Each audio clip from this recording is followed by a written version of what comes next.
We're being recorded.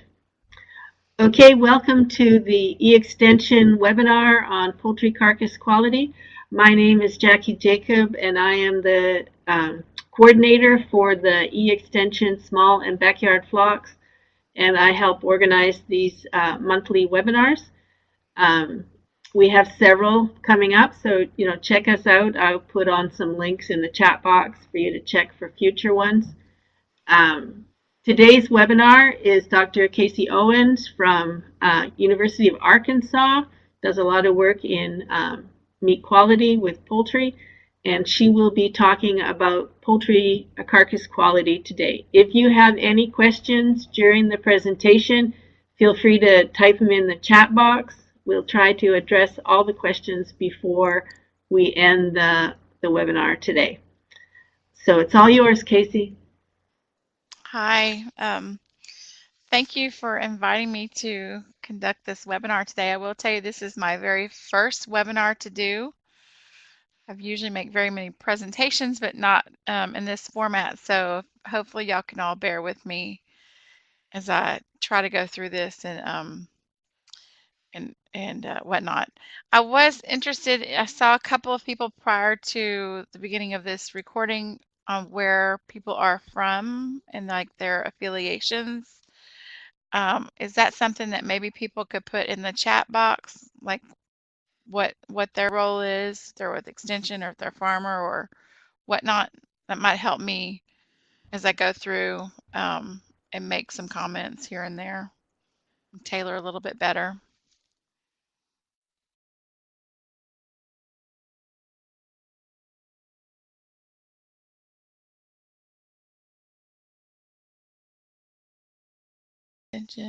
I'm reading everybody's things, so. And as we go along, ask Dr. Jacob about questions. Just feel free to put your questions in the chat box as we go through, and at any time. And if I miss any, she's going to help me make sure that I have gotten back to those or whatnot, in case I get too involved in my slides and not looking at the chat. So I guess I'll go ahead and start. I've put this presentation together to kind of talk about some general poultry carcass quality issues that we normally face in the industry. I will say that most of my work is with more large-scale producers. I have done some work in the past with some small flocks. I had a student, Dr. Ann Fanatico, if anybody's familiar with her, that worked in those issues at once, and we worked with poultry meat quality. So, but this presentation may have a spin from the commercial side, but I will try to tailor it back towards some of the backyard because of the same type of issues can be seen in many areas. So in terms of poultry processing, because this really is about processing, I will have some more bird related things initially in the pre-slaughter phase, but I just want to kind of go through the overall steps that you're probably very familiar with. But we have pre-slaughter, which is really a huge area because there are definitely some live bird issues that can impact different meat quality parameters later on from more of a long-term thing, but even short-term pre-slaughter stress and so forth can impact the animal. We move into stunning. Virtually all commercial processors are stunning poultry now with small backyard flocks. This may not be true. It's not required by law for poultry, but I'll kind of come back to that and talk about some of the quality parameters when you over or under stun. The slaughter process, scalding and picking, evisceration, chilling, and then cut up. And the whole point in this is that downgrades can result from many parts of the process. And so what I will try to do here today is to really identify different defects that we typically see and what some of those root causes might be. So downgrading, we'll talk about carcass quality, what do we really mean by that? So there's different reasons for downgrading. This would be bruising, and bruising can occur several days before processing. It can occur during transportation or during that pre-slaughter phase and whatnot. Missing wings or other parts. So if we have to, if there was a broken wing or a severely bruised wing, for example, that we need to remove that. Remove that part prior to selling the product, then that would be a downgrade type of issue. Miscuts, this may or may not be as applicable to y'all depending on what your end markets are. So if you're just selling whole birds, this may not be as important, but I'll kind of get into that at the end. Exposed flesh, if you have any skin tears, that can affect your downgrades. Broken, disjointed bones, trimmings. If you have breast blisters, for example, you need to trim those away.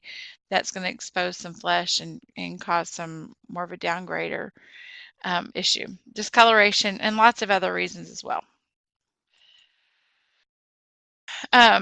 So carcass quality, some things that we do that we can measure, and there's ways to quantify things. I've got yield in here as a quality parameter, even though it's more of a quantitative aspect. But if we have to, for example, remove a wing due to a downgrade, that does affect the yield of that sellable product. So that's what the reason I had that in the quality section. Carcass color, missing parts, different weights. Again, that's more quantitative, but I still feel like it could affect our overall product in the end. IP, or inflammatory process or infectious process, and I'll go over that in a few minutes. Flesh covering, shortcuts, and things of that nature, things I'll cover.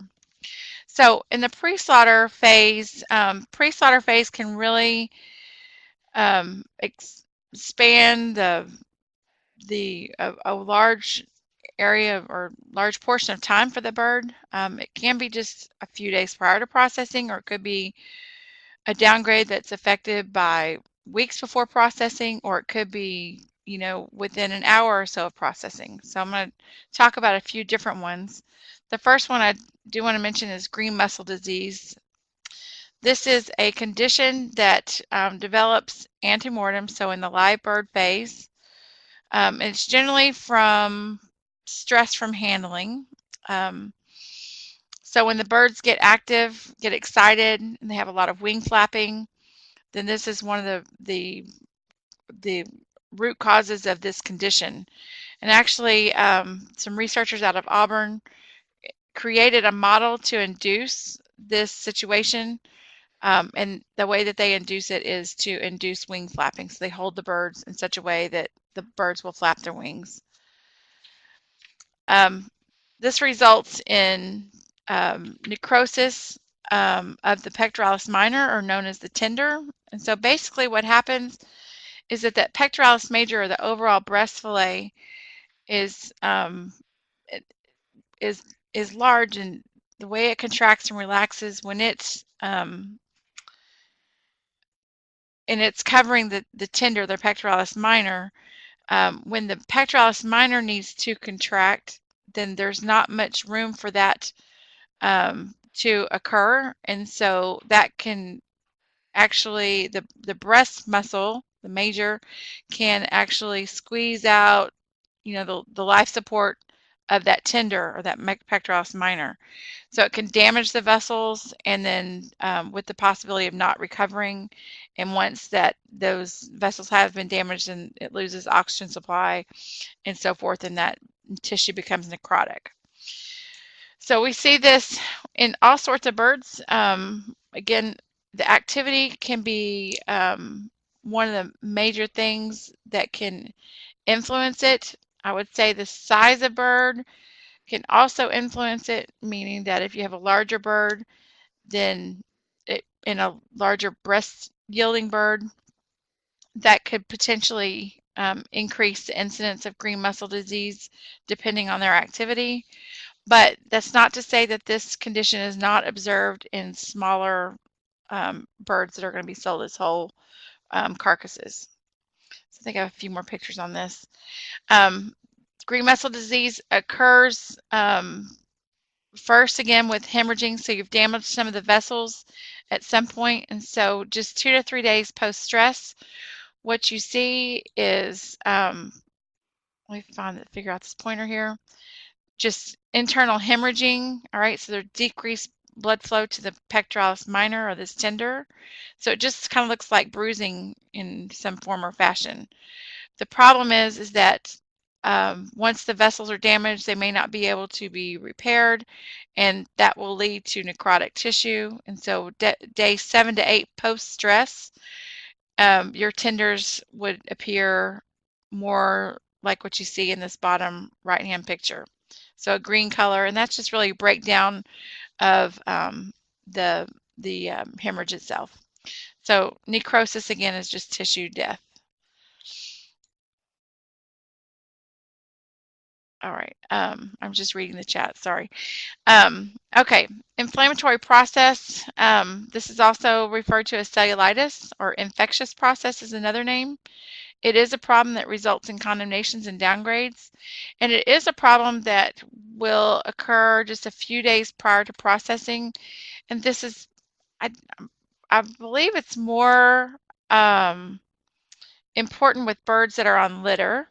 Because if the birds are scratched, and that could happen with, especially dry litter, or other birds piling on birds. If you get a scratch on a bird, there may be a chance of contamination with certain pathogens, or there's certain strains of E. coli, not 0157H7 or anything like that, but other strains that can infiltrate that scratch and create this infection. And so what we see is that there's these yellow lesion, sorry about my pointer there, plaque-like lesions here under the skin. There's one lesion. We often see it in the thigh area and the abdominal area. And this is basically a way of the bird trying to wall off that invasion of that particular microbe. So there's been a lot of work done out at Auburn. This is where this came from, actually 96, 97 from these pictures. But that is a very common thing that is observed in processing plants. And so there are lesions underneath the skin. And you'll see that here's those plaque-like lesions at this location.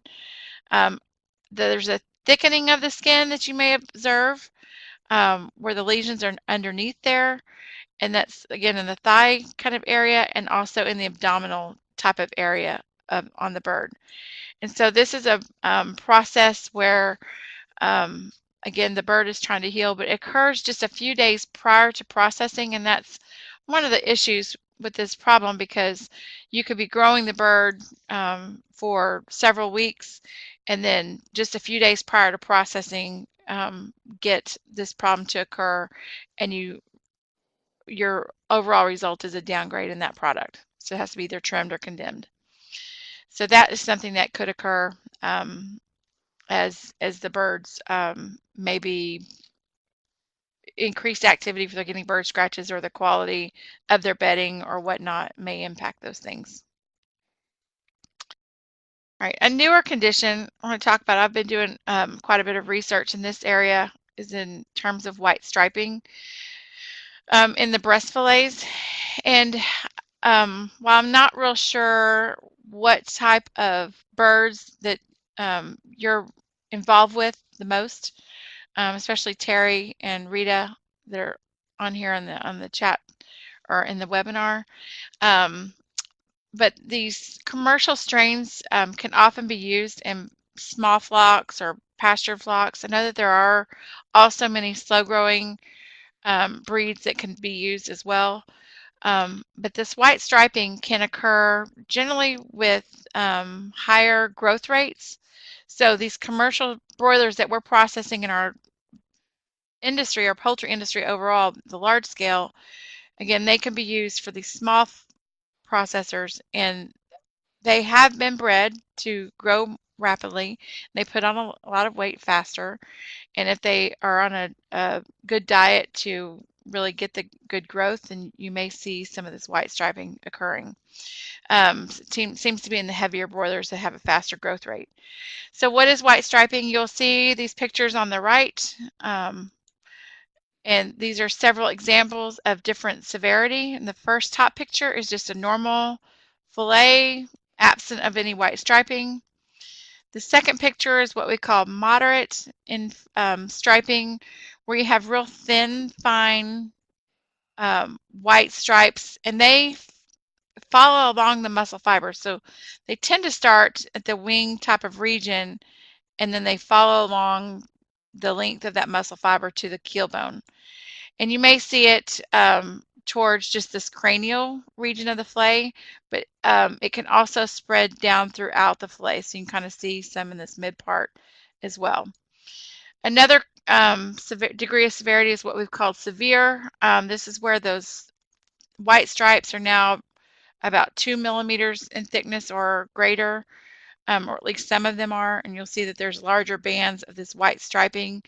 Again, a lot at the cranial region. There's a lot more thickness of the breast fillet at those regions, but in severe cases, it will also, again, travel, or not travel, but be observed throughout the fillet, all right, in all portions of the fillet.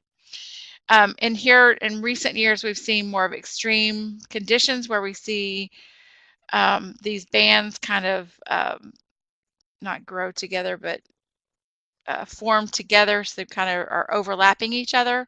And again, you see those white stripes throughout the fillet. So what is it? It is, again, due to muscle fiber degeneration that occurs. And we're actually at this time trying to determine what those root causes are for that fiber degeneration. If there's some sort of stress that's involved, or is it some sort of natural progression of that bird in growth and development, and whatnot. We're still trying to investigate those things. But once muscle fiber degeneration occurs, what happens is there's absence of the fiber, and so some other sort of tissue moves into that area. So in this case, there's a lot of fat that will move into that particular area. And we'll also see connective tissue move into those areas as well. So there's fat content. What the stripes are made up are primarily fat and some connective tissue. In terms of, now I'm reading, let me read Dr. Jacobs' comments. She says she's seen white striping in her research with broilers raised on pasture movable pens. So those are, Jackie, I'm assuming that those are probably the commercial flock, or excuse me, commercial type strains that are in those movable pens. And I doubt you're probably seeing it in slow growing, just as you said. From a visual appearance, there is a lower acceptability. If you go into the grocery store and you look at breast fillets, you will typically see this to 1 degree of severity or more. Typically, we're probably seeing more in the moderate range, that kind of lower level, if you observe it in the grocery store. Although, with our growth rates that have been improving in the industry, we are starting to see more severe cases as well. It also increases in severity and frequency of that severity as the birds get older. So if you're processing a bird at 6 weeks versus one at 7 weeks or maybe 8 weeks, I'm not real sure the grow out times for the ones that are on here, but the severity will tend to increase as those birds keep growing.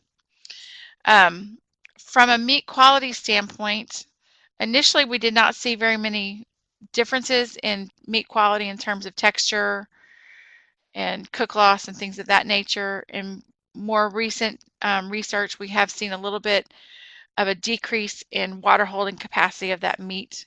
And so that is of a concern if you're trying to use that in a further processed product or just in a normal fillet that consumers want to eat. You want to keep that a juicy product. It is a global issue, so it's not occurring just here in the United States. It's occurring in Europe, in other countries as well, or other regions. Now, another new condition is what we refer to as wooden or woody breast. I know this is a very interesting terminology. I wasn't the one that coined it, but this is a condition where we have hard, rigid fillets, and what you'll see on this top fillet, and unfortunately I don't have a normal fillet picture in here, but this fillet looks almost very contracted, where it's just kind of has these mounds that occur, rather than laying more flat. And this would be the tail end, so towards the tip of that keel bone, where you see this big ridge. And this is an area where the fiber direction is going to start to change. We have some fibers that will go out and from the other side, kind of in this region over here. But there's a ridge that will become more prominent in this woody breast. And so these are very hard to the touch. In this bottom picture, this is a fillet. It's from a high breast yielding bird, and they were almost 9 weeks of age when we processed these birds. Excuse me. But this fillet is just sitting on my hand with no flexibility to it. And normally if you put a fillet in your hand, you know, the bottom part would droop down. This one is very hard and rigid, firm throughout, and it's not doing that. So what is woody breast? It is also a growth-induced condition, and we do have varying degrees of severity. So the pictures that you see here are very severe, but we also have some that are just have a little bit of hardness in that upper or cranial region, but is still fairly flexible throughout the whole fillet. And then we have normal fillets that are very flexible throughout. And so it's a flexible versus hard, rigid kind of degree of severity. It's often observed with white striping. So again, white striping is a growth-induced kind of condition. So most times when we have severe woody breasts, we will also have severe white striping. Those don't always have to come hand in hand. Sometimes we can have severe white striping with no signs of woody characteristics. With woody breast, it's also a case of fiber degeneration, but we seem to see more connective tissue involved. We don't necessarily have the fat that's moved in. And it is somewhat hard to get two distinct, one that's just woody with no white striping and one that's white striping with no woody. It's harder to get woody with no white striping, and so anyway, we do see increased connective tissue with this compared to like normal fillets. In terms of meat quality, we have decreased water holding capacity. So that means that if we just cook the raw product, it would appear drier. But if we try to marinate the product, if you're trying to prepare that in home and want to create a juicier product with just salt and water, if you were trying to just use a very simple marinade, the meat would not be able to hold on to that water appropriately, and so you'd have a lot of cook loss, for example. More importantly, it affects the texture, especially in the very severe cases. It's a very interesting texture. I've heard of many different cases referred to as rubbery, tough, chewy, those kind of characteristics, but it's not toughness in a sense that comes from like a contractile toughness is what, you know, in past times, if you eat a piece of chicken that's tough, that may be just due to contractile, where the muscle is contracted. You maybe debone the meat early. This is more of a condition where it affects the whole overall mouthfeel, and I've heard of people referring to it as a crunchy texture even. And this, I think, is likely due to the increased connective tissue. So you've got more connective tissue around bundles and whatnot, and you are biting through various layers of that meat itself. This is also a global issue. It's found in Europe, United States, Brazil, etc. Again, with the fast, rapid growing, high breast yielding birds especially. And again, as the bird gets older from like 6 to 8 weeks, that severity will tend to increase, or the frequency of that severity in the flock will increase. Here's some pictures with that I tried to show between normal and woody. So here's the, excuse me, the let me find my pointer. The hardness is up in this cranial region. It can kind of create this ridge on the bottom in the woody fillet, and then in the normal fillet, it's really hard to see in pictures, but this is just a more of a flat. It's not nearly as thick, and it's not hard. Sometimes in these normal fillets, you may still see this ridge here at the bottom, and part of this ridge formation, I will say, has to do with how birds have been selected in terms of width across the bottom of the keel bone. So if you're selecting for a breast yield, you may feel that live bird and see how well that meat carries through. And when you do that, you kind of create a U-shaped breast, is what you see here, and those ridges become a little bit more apparent. They're just kind of looser rather than a heart-shaped breast. So in woody breasts, that ridge just becomes a lot more prominent, as you'll see in this picture on the left. Okay. Another condition that we've been observing more recently is what we called spaghetti meat or frayed meat. I believe that this has something to do with the woody breast. So thinking about if we have some fiber damage and we've got increased connective tissue around bundles and so forth, the meat is going to be much more susceptible to fraying or becoming separated kind of between bundles and whatnot. And that's what excuse me, I didn't mute my phone. I'll just let that ring. Hopefully y'all don't hear that. But so anyway, this is a case that we see. We really don't know a whole lot about this condition yet. I do think it has to do with the woody breast condition. All right, another problem that can happen with meat is just problems with rigor mortis. So once the bird has been slaughtered, the animal's dead, but that doesn't mean the tissue is dead. So there's a process of muscle cell death, and that's known as rigor mortis. If the animal is stressed prior to slaughter, kind of in a short-term situation, or even in more of a chronic situation, for example, with heat stress, you can get a condition known as pale, soft, and exudative. And this has been a condition that's been observed in pork for a number of years, 40 or 50, 60 years. But in the last 20 years, we have observed it in turkey and chickens. And it's going back to what's going on in the muscle. Basically, tends to be a fast pH decline while carcass temperatures are still high, so real early post-mortem. And that combination results in proteins being denatured over time. And so then that causes a loss of ability for those proteins to bind water. And it can create a stringy or soft texture. And then that color of the meat can be more pale in color.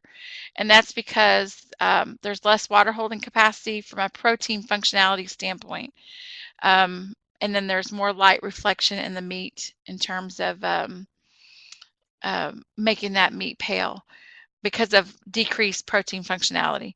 Now, this condition compared to woody breast, I said that woody breast has loss of water holding capacity and a stringy texture at times, or a separation of texture. A big difference between these two conditions is that pale, soft, and exudative meat really has to do with the functionality of the meat proteins, like the myofibrillar proteins, whereas with woody breast, that loss in functionality is likely due just to the one loss of myofibrillar protein, an increase in the non-functional type protein of collagen and whatnot. So there is a difference. That like the pH in woody breast meat tends to be a little bit higher, which should be good for water holding capacity, but it's not in that case because of the other issues. With pale, soft, and exudated meat, the pH will typically be a little bit lower and closer to the isoelectric point, which is a point at which the proteins are less functional. And so this really goes back to protein functionality. And so stress, heat stress primarily is the most predominant stress that's going to impact PSC meat in poultry. And this again can occur in the summer times, obviously, in the early summer months, even since our birds are growing really nicely in the spring and they get maybe subjected to those high temperatures in the last couple of weeks prior to slaughter. So what does it look like? This is more of a generalized view of it. So we have turkey meat up on the top picture. What you see is the picture, the fillet on the right-hand side of that picture. Here is more pale in color, very generalized color change compared to its normal counterpart. And you'll see this is just turkey lobe. This whitish area here is just due to the epimysium or connective tissue layer, which is a normal fillet. With chickens, again, more pale here on your left and normal color on your right. So when that pale meat, as in the chicken or the turkey, is incorporated into further processed items, what you see is a great loss in water holding capacity, a lot of purge in the package, and also decreased binding between the meat pieces. And it also creates a soft gel upon cooking, which can be problematic. Okay. I told you I've never done a webinar, so I don't know how to turn my phone off, obviously. So hopefully you're not hearing that. But okay, that's PSC meat. Interestingly enough, we see in turkey meat, I just wanted to point one thing out, that you can actually see a little bit of white striping in this turkey breast muscle. If you can kind of see that in the picture. So we do see white striping in turkey meat, and I think that's been around for quite some time.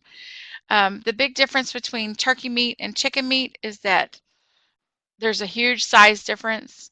And I say if all of our white striping in chicken meat was just the moderate or the very thin lines, it may not be so problematic.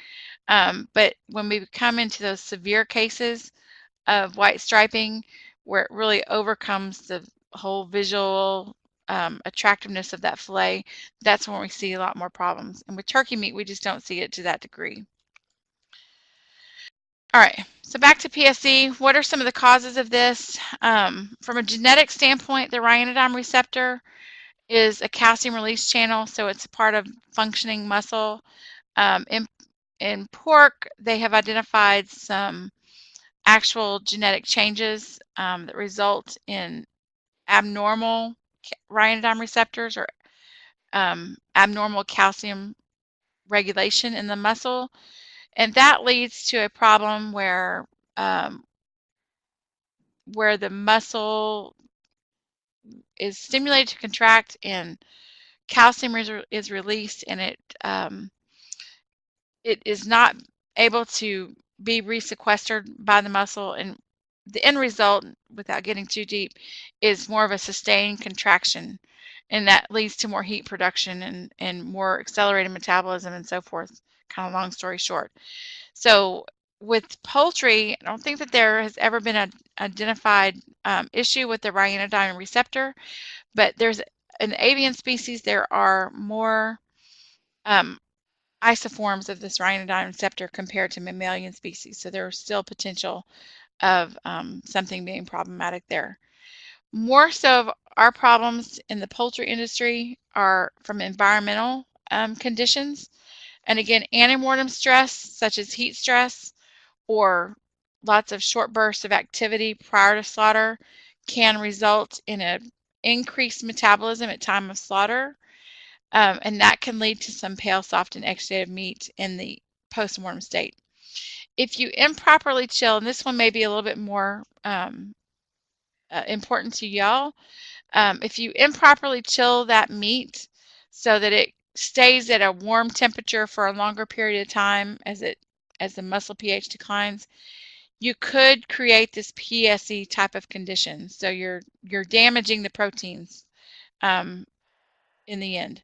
So proper chilling is important to help minimize any protein damage, so that your protein functionality is not decreased. But stress, again, from the small backyard flocks and small processors, is going to be important because you have potential to have increased bird activity and so forth prior to slaughter, and all of that can lead to potential PSC problems. Okay, pre-slaughter handling, again, problems with this, just kind of obvious ones: bruising, broken bones, dead on arrivals. I've got a picture of some large-scale type of things, but still our small flocks have to be caught and transported or moved to the processing facility, whether that be off-site or on farm. So there is a potential of causing some issues to the birds through bruising or broken bones, and that you've got to watch those things. So where does bruising mostly occur? Of course, obviously in the appendages, so in the wing tips or the wings, the legs, and so forth. Those are going to be where most of those incidences are going to occur, approximately 60%. Bruising, it's just as it is with a human. If you ever gotten a really dark bruise or bad bruise, you'll see what you would have seen color changes in that bruise over time. The same thing happens with poultry, and so this table just kind of describes some of the changes that occur. So that bruise really starts off as red, and then it gets within 12-hour kind of a dark red, purple tint to it. After 24 hours, you may start seeing this light green start color to it, light green purple. 36 hours, yellow, green purple. 48 hours, yellow green, kind of orange. 72 hours, yellow orange. 96 hours, slight yellow, and then you return back to normal. All of that has to do with just breakdown of those blood components over time, and that results in changes in color. So why is this important? Because you could, if you are seeing bruising on your farms and your flocks when you process, and they are always of a certain color, you can backtrack to your operations to determine where the root cause of those issues are. You know, if they're always red or starting to get a little bit dark, then, you know, you should be looking in that last day prior to processing, or even, you know, just within the hour or so before processing. Versus, you know, if it's more a yellowish color, then you could look a few days before processing. So origination of bruise and a production scheme, this may vary for you, but again, 2 minutes to an hour would be more at the processing facility, wherever that might be. 1 to 6 hours, the plant holding area. So if you're just kind of, if you've transported the birds to an off-site facility, or you've transported some birds in a coop to your on-farm site, however you may do it, then that's in that case. All of those situations would be more in that reddish color. 6 to 12 hours, you maybe start getting to that darker color, and then again, 12 to 24 hours, you're going to get some more of the greens and so forth to occur. Broken bones, this can occur. Oh, let me say one thing, excuse me, let me back up to bruising. Bruising occurs when there is blood pressure, and so once you have started bleeding the birds, you would not get a bruise after that point. That doesn't mean that, you know, if you do a poor bleed out, and I've got, I think, some pictures here in a few minutes, and the birds do not bleed sufficiently, you may get red wingtips, but that's going to be a little bit different than a bruise. So just remember that you cannot bruise a bird that does not have blood pressure. All right, so broken bones, these can occur especially on the wings, sometimes on the legs. They can be protruding or non-protruding, as you see in these pictures.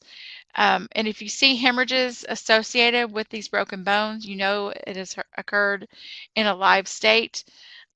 Or again, sometimes you'll see the green wings, and that has a bruise that's occurred a few days prior to processing. In terms of if you see a broken bone without any hemorrhaging, that may be something that occurred after the bird was bled out, maybe like in the picking machine, that the picker was going a little bit too hard or whatnot. And so kind of looking for those hemorrhages is going to be the key point in that and trying to determine a root cause. Dislocations can occur also in the wings, especially. In this last picture on the right, you see something of this nature, then the handling or the catching of that bird is very suspect. And so catching the birds is going to be very important from an animal welfare standpoint, but also from a quality standpoint. So you don't want to catch the birds by their wings. You want to try to catch by their legs in a gentle manner to decrease any of those bruises or broken bones from occurring. Okay, let's move on to stunning. So once we get to the birds to you go through some transportation, and it can be a very short spot, especially if you have like a mobile processing unit, or if you're going off-site to a small processing facility or whatnot. Then you've got that transportation issue, which still follows or is in that pre-slaughter phase. Once we get to the plant, one of the first things that is done is to stun the bird. Now, I don't want to say tiptoeing around this, but in commercial industry, virtually all birds are stunned, especially for broilers. Now, I said that stunning is not required by law for poultry, but many processors do it. Now, the backyard flocks and small regional processors may or may not, especially the on-farm settings, may or may not have a stun in their process. Those cones are used oftentimes to help decrease activity, but again, electrical stunning is used in processing, but again, it can vary. The whole purpose of electrical stunning, and I don't really have it here, but is one from a humane aspect to render the bird unconscious prior to processing. That's one benefit of it. A second benefit would be to provide a more uniform heartbeat so that you can move on to the third benefit, which is a better bleed out. So if you have a bird that goes through the slaughter process without a stun, then that bird can go through a lot more activity, and it's also trying to maintain homeostasis during that period of time, especially if it's not unconscious. And so by doing that, it's going to try to conserve any blood. The vessels will constrict, and it's going to try to conserve blood in the appendages, organs, and so forth, and you can decrease your blood loss through that aspect. Using the cones is can be appropriate. It can help minimize some of the activity, but more from a physical standpoint. That doesn't mean that the birds won't be trying to flap in those moments, and that could actually, I haven't studied this, but it could actually increase or decrease some meat quality aspects later. But let me just talk about electrical stunning. I'm just going to assume that people are doing this, and please feel free to chat in about if you are doing something else, because I would definitely can answer questions and kind of go down that route if there's any questions that need to be answered in this area. I will say that we do have low voltage, low amperage settings that we typically use here in the U.S. And we can get very good results with those in terms of humane aspect and rendering bird unconscious, but also from a quality standpoint. If you overstun a bird, that means stunning at too high of amperages, then you can get downgrades that will occur. So this next slide is really talking about the different settings. Now this will vary. These settings that I have listed here have to do with more of a commercial type operation. The top picture is in a commercial plant. This bottom picture is our pilot plant, so be more representative of a small processor that may have smaller or slower line speeds. But we use a DC current, and we have a short AC current at the end. But we use about 10 to 12 volts and milliamps for about 10 seconds, maybe 12 seconds, if I remember correctly, in our particular pilot plant setting. Now, I have also used in the past, in a batch type processing setting, the electrified stun knife. Those typically will have higher amperages associated with those. I haven't used that in a long time, but I believe we used about 35 milliamps at one point in time with that particular knife. And when you use a higher amperage, if you're still trying to get the low amperage benefits, if you increase your amperage, typically you're going to decrease the time that you're stunning the bird. So for example, when I stunned with 35 milliamps, I did it for 6 to 7 seconds. So increased amperage with a shorter time. Hopefully that answers those questions. I will defer. In Europe, they use an irreversible stun. This just means that they induce cardiac arrest and they have more quality issues. What we're trying to do here in the US is just a low voltage, low amperage stun which would provide 60 to 90 seconds of unconsciousness. But it is important to remember to cut the bird immediately after stunning so that they will bleed out and die through that means instead of having that possibility to regain consciousness. All right. I have a few slides on here about the mechanism of stunning, so let me just kind of go through that in case you're interested in that aspect of it. But electrical current from electrical system, the electrical current will enter the brain in a few different ways, either the optic nerve, the spinal cord, or the skull bone. So that's if we have the head in electrified water, for example. Now with the stun knife, we would touch the skin of the bird just underneath the jawline and have more of a direct contact. So that's kind of a difference between here. You want sufficient current to induce epileptic seizures, so it's a kind of all or none event in that aspect. And then this will help induce a state of unawareness or unresponsiveness. So we're trying to induce or render the bird unconscious, and that's the whole purpose of that, or goal. From a physiological standpoint, the current electrical current will travel through the path of least resistance. So we'll typically go to the skin, breast muscle, cardiac muscle, and leg muscle. The feathers have a lot of resistance to them, and so that's why I want to try to either wet the bird with a salt solution or have a direct contact of a saline solution or the knife to the bird on a skin area. You know what? You wouldn't want to do it right over the feathers because the feather is actually going to be more of a insulator. You may see muscle contractions. These are kind of spasms or tremors. The heart rate will decrease and then stabilize. The respiratory rate will decrease, and then the blood pressure will actually increase. The problem comes in with blood pressure is if you send it too high of an amperage, you can actually cause a large surge of increase in blood pressure, and that can lead to rupturing of vessels, which is one of the quality issues we'll talk about. So if we want to look at the effects on the bird from a reversible type setting, so low amperage type setting, some of the things that you look for are the wings contracting. Kind of see the wings are contracting at this portion. So they tuck into the body.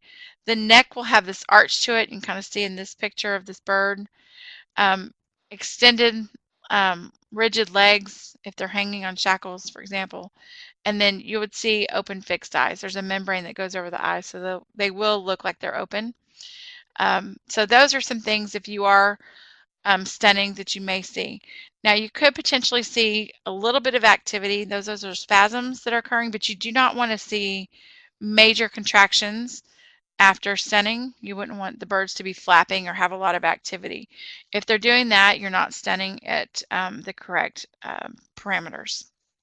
And then that will lead to downgrades. The whole purpose, in addition to the rendering the bird unconscious, is to minimize activity to get the better bleed out. So what are some of the quality issues that can come along with electrical stunning? And this can happen if you're using the high currents or you're stunning a little bit too high. And the resistance of each bird will vary. And so typically, actually females will have a little bit more resistance than males. And so, you may need to adjust settings from time to time depending on bird size and if there's a lot of variability within the flock. But if you use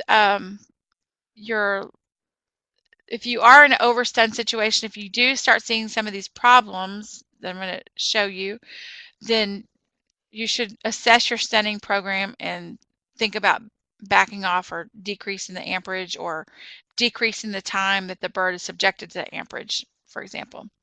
So some of those things that can occur, one are broken wings.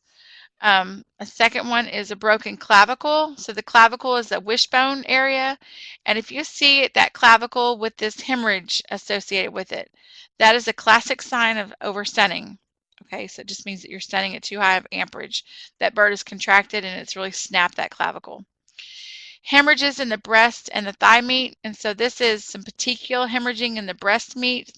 So I mentioned just a minute ago that if you're stunning at too high of amperage, then you can get an increased surge of blood pressure, kind of maybe too much, and that can result in this ruptured capillaries in the breast meat and get this blood splash kind of situation. You may see engorged wing veins or shoulder hemorrhages, blown out shoulders. And then if you're producing a product that you're cooking, and I don't know if any of you are, but if this meat's going into further processing and it has some blood spots, and for example, if you're making a deli type product, that blood spot can impact several different pieces. So this is just my example of turkey deli meat. I actually made this little red mark, so try not to laugh too hard, but hopefully you can kind of visualize that if there's a red spot in this meat, then that could affect many different slices, depending on how thick or thin you slice the product. An ineffective stun, on the other hand, an understun or it's missed the stunner or you stunned at too low of amperages, this would result in poor bleed out. And a good sign of that is just red wingtips. So this would not necessarily be bruising of wingtips, but it is red wingtips. That's where the blood loss is the least at that area. And so if you see several of those, you have same size birds, you may want to look at those stunning. Now, if you are in an operation where you're doing a lot of hand cutting, this may not be such a problem. In a commercial facility that is automatic, where it goes to the stunner and then through an automatic cutter, this could be more important if you don't get the cut right. That could lead to the poor bleed out. And then again, if they're not stunned properly, then they could have a lot more activity, which can lead to broken wings, for example. All right, here's some other pictures of hemorrhages in the shoulder or blown out shoulders. And this is a pretty extreme case, but I've seen some broilers in the pasture flocks that can get pretty big. So, this could potentially happen. Just blown out shoulders. That breast came from a big bird. Again, this is a broken clavicle, just a close-up picture with the hemorrhaging. Ignore the pointer there, I should turn it off. And then that blood splash, just a better picture of that. Okay, All right, scalding and picking. Next area of to talk about. One of the first things I'll talk about is the skin color, and the skin color is the skin color comes from pigments in the diet, and this goes back to a consumer preference. So I'm not real sure where everybody is from and what type of preference that you have in your particular area. Generally in the whole central US, we typically like a white skin bird, but over in on the East Coast, maybe West Coast, they more like a yellow skin bird. For example, this is a picture of a Purdue bird that's produced for Hispanic market. In Mexico, they like yellow skin birds. That's actually a big area of research that they have in those markets now, or in those settings down there, as to how to really improve the bird color. But the yellow skin comes from pigments from the diet, so they're from xanthophylls. These xanthophylls are fat soluble. They come from corn, alfalfa, marigold petals. If you're doing that, if you're feeding those extra synthetics, even there are food grade dyes. I'd say that this is going to be less common here in the U.S., but it's a way to dye that product. In Mexico, maybe something they've looked at in the past. From a processing standpoint, if you have been feeding your birds different things to increase the yellow color in the carcass itself, you would want to use a soft scald. And I'll go through these settings, I think, in just a minute. We're running out of time, so you're going to have to speed it up. How did I do that? Okay, let me speed it up. Thank you, Miss Jackie, Dr. Jackie. Okay, and I was worried about filling the time. All right, skin color, let me go back to this. So a soft scald is when the temperature is too high or too long, resulting in partial removal of the cuticle. And a hard scald is higher temperatures, and you want to remove the cuticle in that area. But if you do a hard scald, let me kind of move on, then you can actually cause some overscald conditions, which affects the meat. Color fan can be used if you want to assess color, if you want to measure that color. Just one way to do that. Here's a picture of overscalds. If you are doing a hard scald, hard scald may be 140 degrees for 45 seconds, so a higher temperature. And if you're doing this on the farm, you may be doing that, but you've got to be careful of this overscald situation. The overscald is where you see these white bands on the bird, close to the keel bone and close to the wing area. And so be careful of that, because it's actually cooking the proteins at that location. Poor picking, that's kind of explains itself. You don't have your temperatures high enough, or the pickers are not good. Usually goes back to scalding. Okay, let me quickly go on. Some of these things are going to be self-explanatory, but you want to just try to minimize any exposed flesh, and these things can occur in visceration and decrease yield. There's the missing parts I was mentioning. Cut up, if you're doing any cut up, here's the miscuts I was talking about. You in your markets, you may not be doing the cut ups, except for maybe that cut at the hock region. And so if you miscut that hock region, then you can get exposed cap, and that can decrease your shelf life, that quality. And then that meat can also down here is where I'm pointing. If you cut it too low, then the meat can shrink up on the drum or whatnot. If you are doing wings and you cut it too short, that meat can shrink up and show more of the bone when cooked. There's the cartilage cap. So again, if you are miscutting, and this is an automated process, but it's very easy to cut through that if you're doing it by hand as well. And this is an example on the right of the cartilage cap that's been removed. Okay. A couple more slides. Breast deboning, some of the things that are important there are just bones within that process. The clavicle or the fan bone could be there, and those can be hazards to the bird. And then one of the last things I think I want to talk about is just tenderness. And early deboning will really impact tenderness. So if you are in an operation where you are producing boneless breast meat, I highly encourage you to wait 4 to 6 hours post-mortem, so after slaughter, prior to deboning that carcass. If you don't, what will happen is that you get increased shear values, and these increased shear values relate to increased toughness. So anytime you debone the meat off the frame prior to 4 hours, you're going to increase the toughness of that fillet. And then if you age the bird longer, which gives you really nice tender meat, you also decrease your yield because it doesn't come off the frame. But this is going to be more applicable to you if you are in a deboning process. So, okay, sorry about going a little bit too long, Dr. Jackie. No problem. Very good information. I was worried about filling up the time, so I was trying to talk slow and I wasn't even looking at the time. But well, I found some very interesting information. For those that came in late, the webinar is being recorded and will be available online at extension.org/poultry.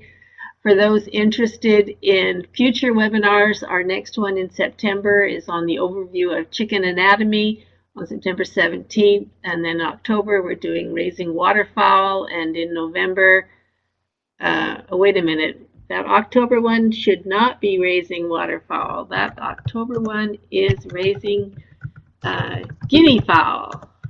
Got that one wrong. And then November's turkeys.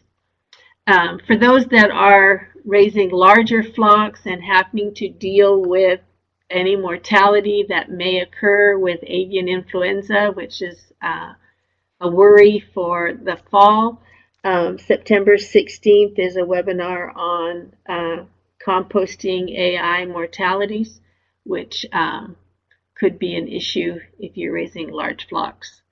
Hopefully, we won't have that problem. Were there any questions? I don't know if anybody had any questions, but nobody had typed in any questions. We got, we're over time, but Casey will answer any questions if you type them in the chat box. Or while you have them. Email me, whatever. Yeah, or her email is there. So, and let's say, as I typed in along the way, a lot of the material is applicable to small flocks. I know a lot of Amish farmers who were having problems with large fowl raised on pasture that had green mussel disease. Mm-hmm. And the problem with the green mussel is that you don't find it till you cut it open. Right. And so they were selling whole birds. People were roasting the chicken, and when they went to eat it, were grossed out by what they found. Yes, and it is. Let me just comment on that real quick. It is a quality. It's not necessarily safety, so it's not appealing, but it wasn't going to necessarily make them sick as long as it was cooked. Yeah. But yes, that's a common problem. Yes, you can lose customers. That was what the problem was that they were having with especially the birds on pasture, because they get scared and flap their wings if you're raising the larger birds. So thank you guys for participating, and I hope we'll see you again in a month on September 17th for the overview of the chicken anatomy.